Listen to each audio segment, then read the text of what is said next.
Hello friends, maths amazing में आपका स्वागत है। आज की क्लास में हम लोग एनसीईआरटी क्लास 10th एक्सरसाइज 13.1 का क्वेश्चन नंबर 3 को डिस्कस करेंगे। The following distribution shows the daily pocket allowance of children of A locality. The mean pocket allowance is Rs18। Find the missing frequency F। किसी locality के children का daily pocket allowance यहाँ पर पहला रो में लिखा हुआ है जो कि ग्रुप डेटा है, और दूसरा रो में लिखा हुआ है नंबर ऑफ़ चिल्ड्रेन, यानी सभी इंटरवल के करस्पॉन्डिंग नंबर ऑफ़ चिल्ड्रेन लिखा हुआ है। इसमें नंबर ऑफ़ चिल्ड्रेन में यहाँ पर फ्रीक्वेंसी F को फाइंड करना है। अगर मीन पॉकेट अलाउंस चिल्ड्रेन का 18 रुपीज़ दिया हुआ है तो उस केस में F का वैल्यू हमको निकालना है। ठीक है, डेली पॉकेट अलाउंस को हम लोग क्लास इंटरवल के फॉर्म में कॉलम 1 में यहाँ पर हम लोग लिखे हैं, और नंबर ऑफ़ चिल्ड्रेन को हम लोग फ्रीक्वेंसी बोलते हैं, और फ्रीक्वेंसी को हम लोग FI से रिप्रेजेंट करके कॉलम 2 बनाए। तो हमारा इस टेबल के हेल्प से हमने पहला और दूसरा कॉलम बनाया। अब आगे का जो प्रोसेस है हमने पहले ही बना लिए हैं ताकि हमारा कैलकुलेशन में टाइम न लगे। इसको हमको समझना मेन पर्पस है। क्लास इंटरवल जो है उसके हेल्प से हमने बनाया है क्लास मार्क का कॉलम, जिसको हम लोग XI से रिप्रेजेंट करेंगे। क्लास मार्क क्या होता है? किसी भी क्लास इंटरवल का मिड पॉइंट जो हुआ वही हो गया क्लास मार्क। पहला क्लास इंटरवल है 11 से 13, इसका मिड पॉइंट हो गया 12, हो गया पहला क्लास मार्क, यानी कि इसको हम लोग X1 बोलेंगे। दूसरा क्लास इंटरवल है 13 से 15, इसके करस्पॉन्डिंग हमारा क्लास मार्क हो जाएगा 14, जो कि 13 और 15 का मिड पॉइंट हो गया। उसी तरह से सभी क्लास इंटरवल के करस्पॉन्डिंग हमने XI का सभी वैल्यू को यहाँ कॉलम 3 में लिख लिया, यानी कि सब क्लास इंटरवल का मिड वैल्यू XI हो गया। FI हमारा दिया हुआ था। अब FI और XI हमारे पास है। अब इसी FI और XI के हेल्प से हम आगे का कैलकुलेशन करेंगे। तो XI के मिड वैल्यू को, यानी कि यहाँ पर जितना भी XI है, यहाँ पर है 6 XI है, XI का 6 वैल्यू है। इस 6 वैल्यू में से हम लोग 7 वैल्यू है, इस 7 वैल्यू में से हम लोग इसका मिड वैल्यू को, एक वैल्यू को सेलेक्ट करेंगे और उसको हम लोग नाम देंगे एज्यूम्ड मीन। तो यहाँ पर चौथा जो वैल्यू है वो है 18। इस 18 को हम लोग A से रिप्रेजेंट करेंगे और इसी को हम बोलेंगे एज्यूम्ड मीन। ये हो गया एज्यूम्ड मीन। इसी क्लास मार्क का एक मिडिल वैल्यू को सेलेक्ट किए, उसको हम लोग A नाम दिए और इसी को बोलते हैं एज्यूम्ड मीन। इस एज्यूम्ड मीन को हम लोग सभी क्लास मार्क के वैल्यू में से माइनस करते चलेंगे, और जो वैल्यू होगा माइनस करने के बाद, जो डिफरेंस करने के बाद जो वैल्यू बनेगा उसको हम लोग बोलेंगे deviation. Deviation of A from XI। तो इसको हम लोग DI से रिप्रेजेंट करेंगे। तो DI क्या हो गया? XI minus A। A क्या हो गया? हमारा जो भी एज्यूम्ड मीन वाला वैल्यू होगा वो A हो गया, और XI क्या हो गया? XI सभी क्लास मार्क का एलिमेंट्स हो जाएंगे। तो पहला D1 निकालने के लिए हमको क्या करना होगा? X1 यानी पहला क्लास मार्क में से एज्यूम्ड मीन को माइनस करना होगा, यानी A को माइनस करना होगा। तो जो वैल्यू बनेगा वो होगा हमारा D1। तो D1 कितना आया? -6। कैसे आया? 12 माइनस 18, 18 माने A, और 12 क्या हो गया? X1। तो वही 12 माइनस 18 करने पे जो वैल्यू आया वो हो गया हमारा डेविएशन 1। उसी तरह से डेविएशन 2 यानी D2 निकालने के लिए हमको X2 माइनस A करना होगा। D2 निकालने के लिए X2 माइनस A, ये हमारा फिक्स है 18। तो X2 कितना है? 14। 14 में से 18 माइनस होगा, बनेगा -4। उसी तरह से D3 हम लोग फाइंड करेंगे। 16 माइनस 18 हो जाएगा -2। D4 हो जाएगा 18 माइनस A, यानी 18 हो जाएगा 0। उसी तरह से D5 हो जाएगा 20 माइनस 18, 2 हो जाएगा। D6 हो जाएगा 22 माइनस 18 हो जाएगा 4, और D7 हो जाएगा 24 माइनस 18 हो जाएगा वैल्यू 6। इस तरह से सभी DI का हमको एलिमेंट मिल गया। कैसे मिला? हम लोग सभी XI के वैल्यू में से एज्यूम्ड मीन को माइनस करते चले गए, तो सभी हमको डेविएशन का एक कॉलम मिल गया। तो डेविएशन में कितना एलिमेंट? यहाँ भी 7 एलिमेंट हमको मिल गया। डेविएशन इसलिए निकालते हैं ताकि हम लोग XI के वैल्यू को छोटा कर सके, कैलकुलेशन को इजी करने के लिए।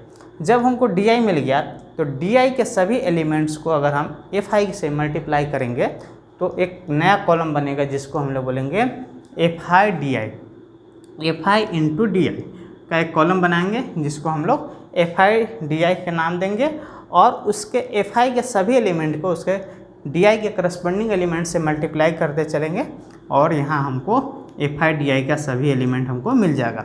तो एफ आई का पहला एलिमेंट और डी आई का पहला एलिमेंट 7 इंटू -6 हो जाएगा -42। उसी तरह से 6 इंटू -4 हो जाएगा -24, 9 इंटू -2 हो जाएगा 18, 13 इंटू 0 0 हो जाएगा, f इंटू 2 2f हो जाएगा, 5 इंटू 4 हो जाएगा 20, और 4 इंटू 6 हो जाएगा 24। इस तरह से हमारा एफ आई डी आई का कॉलम मिल गया और उसका सभी एलिमेंट हमको मिल गया। ए जो हमारा है एज्यूम्ड मीन, डी आई हो गया डेविएशन, एक्स आई हो गया हमारा क्लास मार्क, एफ आई हो गया फ्रीक्वेंसी, और एफ आई डी आई क्या हो गया फ्रीक्वेंसी और डेविएशन का प्रोडक्ट का कॉलम। तो इतना हम लोग बना लिए। इसके बाद हम लोग F I D I find कर लिए, तो हम लोग एज्यूम्ड मीन मेथड से हम लोग मीन फाइंड करेंगे, जबकि हमको मीन दे चुका है पहले से ही 18। इस 18 के हेल्प से हम लोग इस फ्रीक्वेंसी यानी एफ का वैल्यू फाइंड करना है। तो फार्मूला हम लोग एज्यूम्ड मीन का यूज करेंगे, क्योंकि हमारे पास एफ आई डी आई का कॉलम आ चुका है और फ्रीक्वेंसी का भी कॉलम है। तो मीन निकालने का फार्मूला होता है एज्यूम्ड मीन मेथड से x bar equal to A plus sigma F I D I by sigma F i. ये फार्मूला हमारा है मीन फाइंड करने का। इस फार्मूला को किस मेथड से हम लोग सॉल्व करते हैं, यूज़ करते हैं किस मेथड में? तो मेथड है assumed mean method.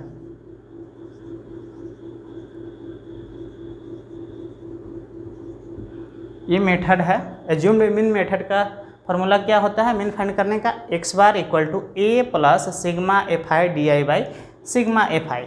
X bar हो गया मीन, ठीक है, ए हो गया assumed mean, sigma F I D I का कॉलम हमारे पास एफ आई डी आई का कॉलम है, उस सभी एलिमेंट्स को अगर हम जोड़ देंगे तो हमको मिल जाएगा sigma F I D I. Sigma F I D I कैसे होगा? एफ आई डी आई के सभी एलिमेंट्स को अगर हम ऐड कर देंगे तो हमको मिल जाएगा sigma F I D I. उसी तरह से एफ आई के सभी एलिमेंट को अगर हम ऐड कर देंगे तो हमको मिलेगा सिग्मा एफ आई। तो इस दो कॉलम के एलिमेंट्स को ऐड करना है जो कि इस फार्मूला में यूज होने वाला है। तो sigma F I D I find करने के लिए इस सब को ऐड करेंगे। तो ऐड करके देखते हैं कितना हो रहा है। यहाँ +24 यहाँ -24 दोनों कैंसिल आउट हो जाएगा। यहाँ -42 -18 दोनों मिलकर हो जाएगा -60, और उसमें +20 ऐड हो जाएगा तो -40, और उसमें +2f ऐड हो जाएगा तो टोटल का सम हो जाएगा 2f - 40। 2f - 40 जो हो गया sigma F I D I हो गया। उसी तरह से एफ आई के सभी एलिमेंट को ऐड करने पे मिलेगा 44 + f। इस सब एलिमेंट को ऐड करेंगे तो 44 + f ये हो गया सिग्मा एफ आई। तो सिग्मा एफ आई है हमारे पास, sigma F I D I है, ए है, ये तीनों वैल्यू इस फार्मूला में सब्स्टिट्यूट करेंगे। और मीन भी हमारे पास है। मीन कितना है? मीन पॉकेट अलाउंस है RS 18, यानी एक्स बार के जगह हम लोग 18 को सब्स्टिट्यूट करेंगे। तो चारों का चारों वैल्यू हम लोग यहाँ डालेंगे, और उसमें जहाँ जहाँ f है इस f वाले टर्म को से हम लोग f फाइंड करना चाहेंगे, क्योंकि हमको इसी फ्रीक्वेंसी का वैल्यू फाइंड करना है। मीन दिया हुआ है तो सबका वैल्यू सब्स्टिट्यूट करते हैं। एक्स बार कितना हो जाएगा? यहाँ हम लिख देते हैं एक्स बार गिवन है 18 रुपीज़ गिवन है, ये क्वेश्चन में गिवन है। तो एक्स बार के जगह हम लोग यहाँ 18 सब्स्टिट्यूट करते हैं। ए के जगह भी यहाँ 18 ही है। ये हम लोग एज्यूम्ड मीन कितना को माने हो? बीच वाला वैल्यू को, फोर्थ एलिमेंट ऑफ एक्स आई, ये हो गया, ये भी 18 है, plus sigma F I D I. F I D I के सभी एलिमेंट को जोड़ने पर sigma F I D I मिला, और ये वैल्यू कितना हुआ? 2f - 40। तो sigma F I D I की जगह 2f - 40 by sigma F I के सभी एलिमेंट को जोड़ने पर मिला सिग्मा एफ आई, जो कि है 44 प्लस एफ, ये हो जाएगा 44 प्लस एफ।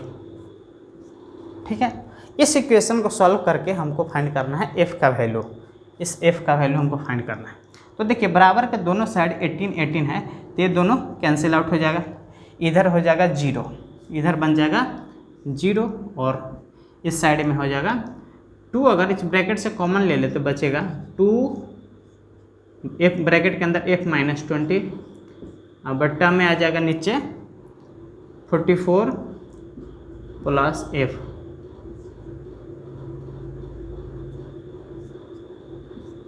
ठीक है, अब इस इक्वेशन को, ये जो राइट साइड में है, ये टर्म किसके बराबर होना चाहिए, लेफ्ट साइड के इक्वल। लेफ्ट साइड में 0 है, इसका मतलब राइट साइड वाला भी टर्म 0 होना चाहिए, और राइट साइड में ऊपर वाला वैल्यू कैसा होना चाहिए, 0, और नीचे वाला नॉन जीरो वैल्यू होना चाहिए। तो ऊपर वाला वैल्यू को हम लोग 0 के बराबर करते हैं इक्वेशन को सॉल्व करने के लिए। तो ऊपर वाला वैल्यू 0 के बराबर करेंगे तो ऊपर वाला वैल्यू में 2 इंटू एफ माइनस 20, यहाँ से हम लोग आगे यहाँ बढ़ेंगे, 2 into f minus 20 equal to, cross multiply करने से ये वैल्यू इधर 0 हो जाएगा, और 2 इंटू एफ माइनस 20 0 के बराबर हो जाएगा, और यहाँ से 2 से डिवाइड कर देंगे दोनों साइड, तो बनेगा एफ माइनस 20 इक्वल टू 0। तो यहाँ से हम लोग एफ का वैल्यू क्या फाइंड कर पाएंगे, 20, एफ हो जाएगा 20 के बराबर। तो यही मिसिंग वैल्यू एफ जो है इस रो में जो है एफ का वैल्यू कितना होना चाहिए, 20 होना चाहिए, तभी मीन पॉकेट अलाउंस कितना होगा, 18 होगा। तो इस तरह से हम लोग मिसिंग वैल्यू, कोई भी फ्रीक्वेंसी मिसिंग रहेगा तो हम लोग जो बेस फार्मूला है इसी को यूज करेंगे और गिवन डेटा को सब्स्टिट्यूट करेंगे फार्मूला में, और उसके बाद जो भी मिसिंग वैल्यू रहेगा वो हमको मिल जाएगा। तो यहाँ एफ का वैल्यू 20 मिल गया। ठीक है, तो आज के लिए इतना ही, फिर मिलते हैं नेक्स्ट क्लास में, क्वेश्चन नंबर 4 को डिस्कस करेंगे। Thank you.